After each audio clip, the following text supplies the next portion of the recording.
Okay, thank you, everybody. This is the talk that we're giving today with the title Debian, a new EU cybersecurity-related regulation, and it's presented by Santiago, Ruano, Rincón, and it's in collaboration with ILU. So please give a round of applause to our next presenter. So thank you, everybody. I prepared this presentation with ILU. I have been working with her since I met her in DebConf last year in this topic, but I'm presenting myself. Probably you have seen me wearing my Colombian hat these days. For this particular session, I'm wearing two hats, my Debian developer hat and my Friction collaborator hat. Through the presentation, I will explain why I mentioned both. Just a quick survey. Please raise your right hand if you are aware of these regulations. If this is not something new for you, okay, quite a few. And please raise your left hand. This is completely a new topic. Okay. So there are a couple of new regulations in the European Union that we are concerned about. The first one is the Cyber Resilience Act, also known as the CRA. The second one is the Product Liability Directive. Actually, this is an update of the PLD. And I think it is important to mention that similar equivalent legislations are coming to other jurisdictions. In this presentation, I'm focusing, or in the work, we're focusing currently on the CRA. And I would like to ask the question if the CRA Resilience Act is our business as a Debian project. Until now, in the European Union, and more specifically in the single market, when a manufacturer wants to affirm that the product complies with safety regulation, they mark their products with the CE mark, the Conformité Européenne mark. You can probably find it in your laptop or in your phone charger. With the CRA, this sign will also mean that the manufacturer or the importer complies with cybersecurity requirements. That is the goal of the CRA. And our goal in all this work is to build a common plan, or current goal, for Debian downstreams to make it easier their life for complying with the CRA. And to engage with, and this is an error here, I haven't checked, and we'd also like to engage with other free software projects to make also our lives easier around this CRA, especially the implementation. I have a little set of frequently asked questions. I'm not bringing their answers. So mostly for this presentation, it is full of questions and not answers.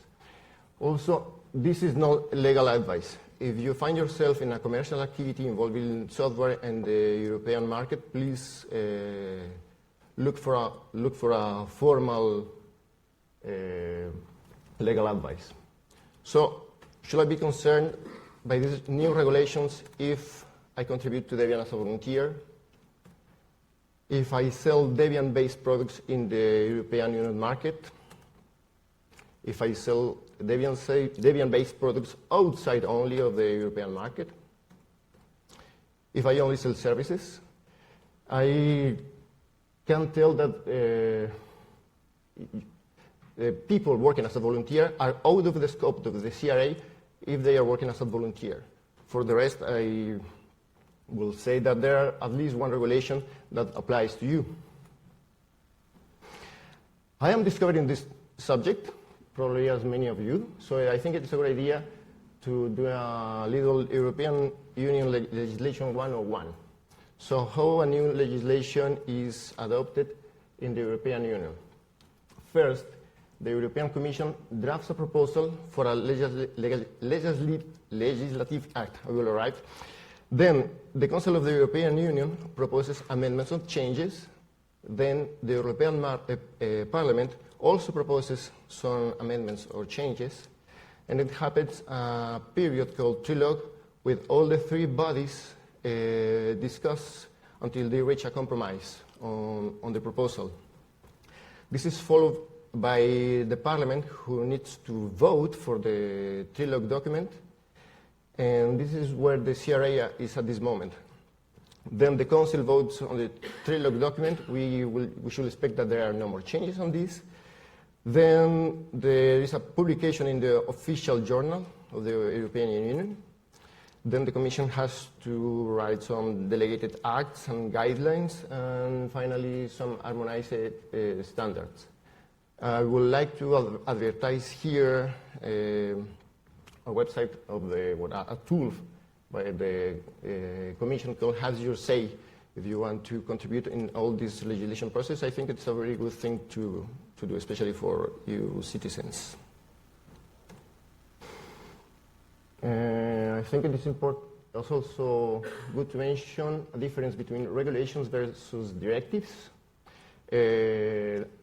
Regulations are directly binding by every state member of the European Union, while directives need to be implemented in national law.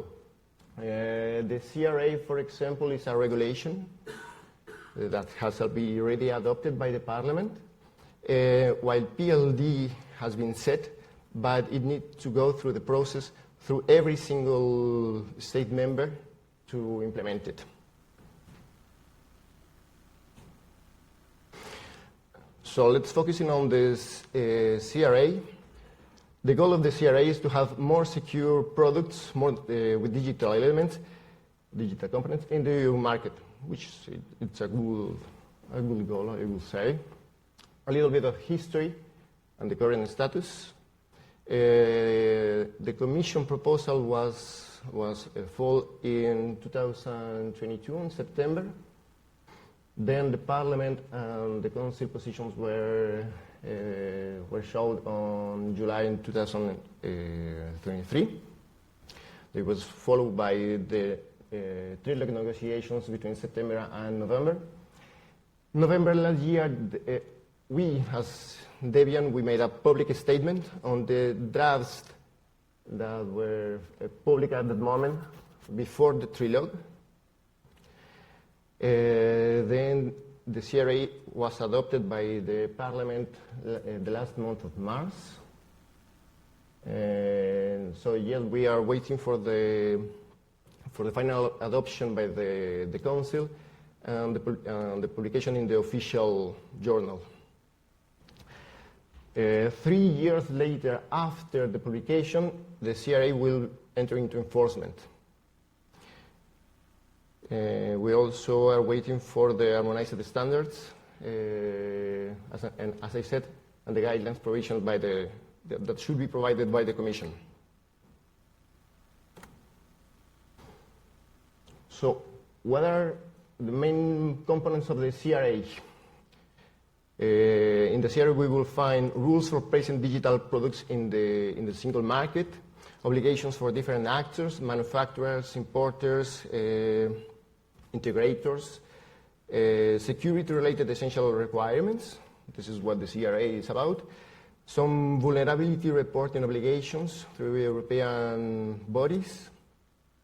Conformity assessment procedures, that I will explain this later. And in the final version, we found a new concept of body called the Open Source Software Steward. So when a manufacturer will follow the conformity assessment procedure, will be able to mark their products with a CE mark, telling this product complies with all these requirements. What are in the scope of the CRA? And this concerns hardware and software, any product that includes digital components, and are outside the scope, any non-commercial activity, and services like cloud services, because this is covered by other regulations. It is important to note that a manufacturer is responsible for the full product as a whole, including any component that comes from third parties. So if I'm producing a laptop and I'm including Debian in it, I will also be responsible for the OS that I'm providing with my laptop. This is a commission. This is a flowchart that comes from the commission. This is how the commission sees the CRA. I won't enter into the details, just to compare with another flowchart that was produced by different flows organizations that are also working on this, and this was provided by NLNet. So it's too small to look into the details, but just to show the difference in the visions of the CRA by the Commission and from the concerned organizations, but the open source concerned organizations. As I mentioned before, the CRA includes in the definitions about different conformity assessment procedures, and they will depend on the importance of the components that I need to assess the compliance. For most cases, the procedure will be a self-assessment. So the manufacturer will say, my product complied because I do everything and I don't need anything more. Also, there are, for important products, I will explain what the product is in the next slide. They will have to follow standards that need to be established or third-party examinations. And there are critical components related to cybersecurity that will need to go through an European Union cybersecurity certification. There are specific provisions in the CRA that relate to free software manufacturers, and it will be possible to do a self-assessment assessment procedure if the technical documentation is publicly available. Otherwise, I will have to go through a more complex procedure. Just some examples of what is considered an important product or a critical product. In the important category, you will find boot managers or operating system. The problem is that there is not clear what is considered an operating system. In the most critical, and more important class, we found hypervisors and container runtime system that support virtualized execution of operating systems and similar environments. I will also like that the Commission explain what they understand about this. And in the critical products, we will find hardware devices with security boxes, smart cards, hardware security modules, and etc. So this is an example that concerns, for example, a grinding machine. And we could be very happy to have an industrial coffee grinding machine in this DebConf. But in this grinding machine, we will find a PLC, firewall, an operating system, a hardware security module, and for each of these components, well, the manufacturer will have to go through the categories of procedures.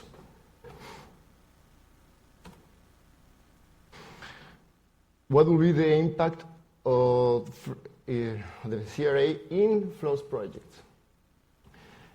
The impact, as I said, only commercial activities are in the scope. There are some special provisions about small and medium enterprises. And there is also this open source software steward, and I put a question mark here because it is not clear for me, at least not for me, what does it mean. So I am also waiting for the guidelines by the Commission to understand it better.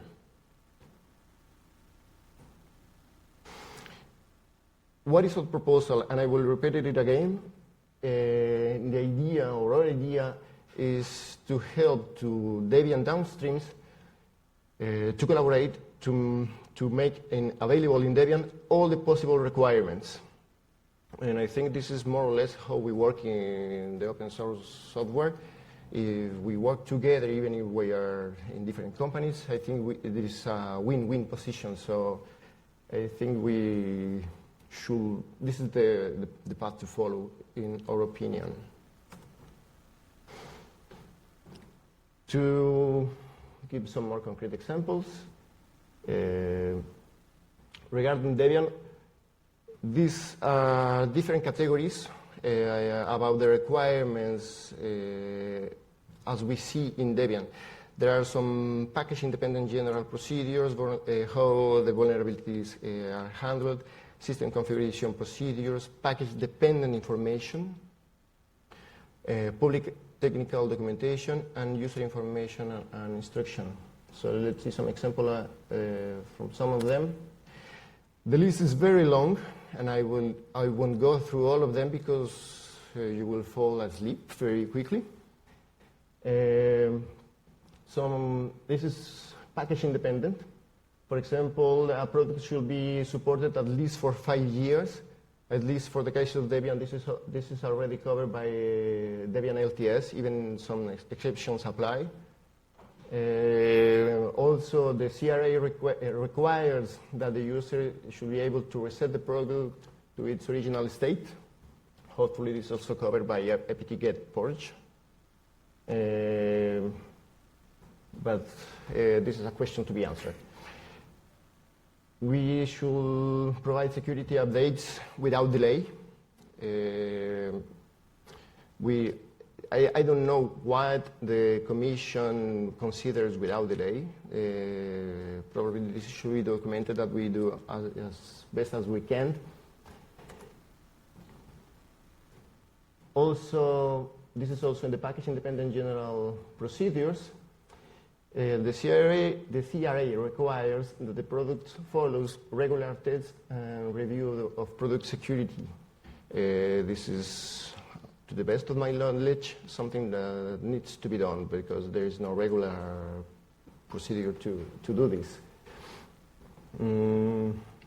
There are things that are well covered as the policy and coordinator, the policy and coordinated vulnerability disclosure. This is well done, but probably needs a more formal documentation.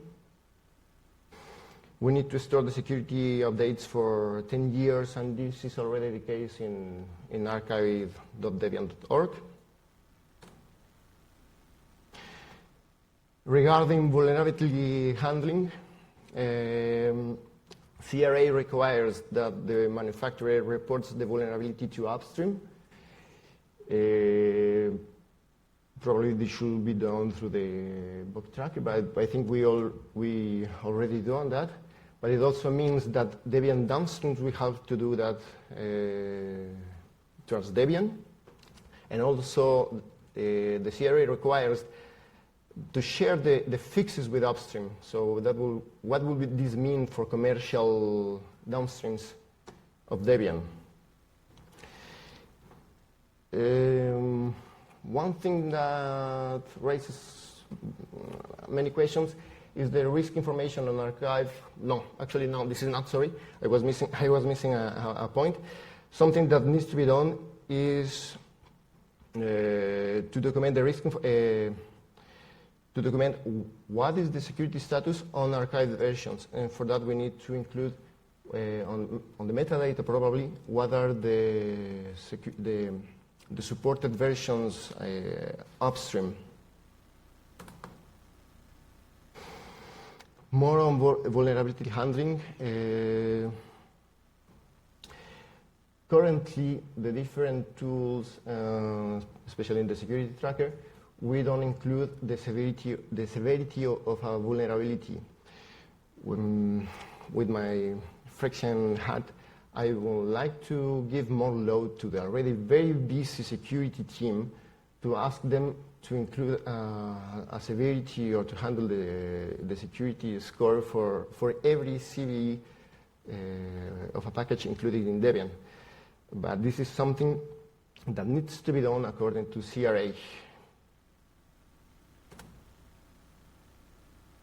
I think I will pass on this. More vulnerability handling. some system configuration procedures. This mostly relates to automate security updates and the way how a user should be notified about when an update is available. Options to postpone updates. We already have unattended upgrades and something like that, but how the administrator of a server will be notified when vulnerability needs to be fixed with an update in a server. It's something that we don't know yet, as far as I know. And I wonder what would be the best way to do it.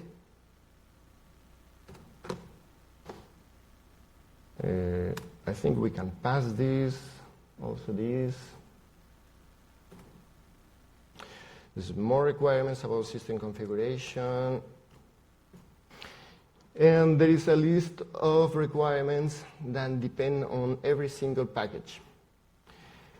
This is the question. This is the point that raises too many questions, because the CRA requires to do a risk assessment based on the intended purpose of a package. For example, in our guidelines, in the Debian Free Software Guidelines, we say that the users have the freedom to use a package for whatever they want. So we don't restrict the use of a package for a specific purpose. And it's very difficult to do some risk assessment if there is no an intended purpose on this. So this risk assessment needs to be documented. And for now, I don't have any idea how to handle that. This is something that should be discussed. For every package, well, this is something that I think we could work on it. The CRA requires to produce the software bill of materials in a machine readable format.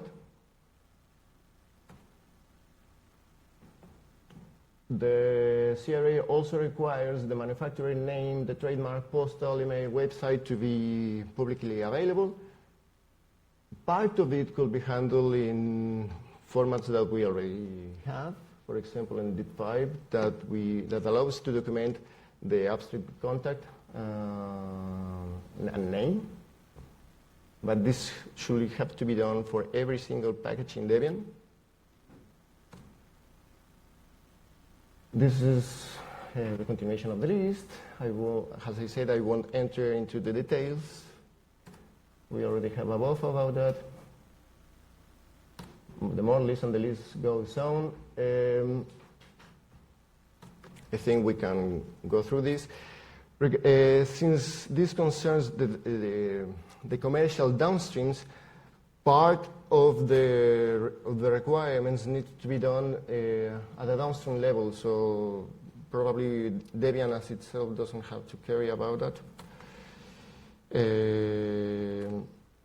So let's just go through this because this is mostly for the downstreams. And yeah, two things to take away. Our priority are our users, and I said that with my Debian developer hat, and that includes our enterprise users that will need this kind of information to comply with the CRA. I think our idea is to collaborate to elaborate the lacking standards, and to collaborate to have in Debian the infrastructure ready to store the data that will be required to comply with the CRA. With my Friction hat, I will say that Friction is ready to collaborate with other companies downstream of Debian to integrate in Debian all the required tools. And I led a lot of time for discussions and questions. And that's it.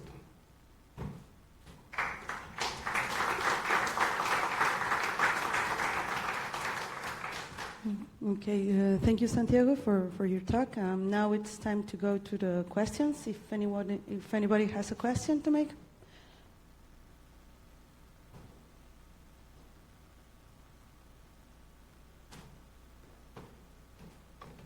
Well, the topic is scary per se, but... and we already had a buff, and usually we have the buffs after the talk, but we have already had a buff, and we discussed lengthily. Yeah. Okay, so, well, if no questions, then let's give another round of applause to Santiago. Thank you very much. I would like to say, if you have some commercial activity based on Debian, so this is an open invitation to work together to make our lives easier. Okay, so thank you very much for coming, and see you during DebConf. Ciao.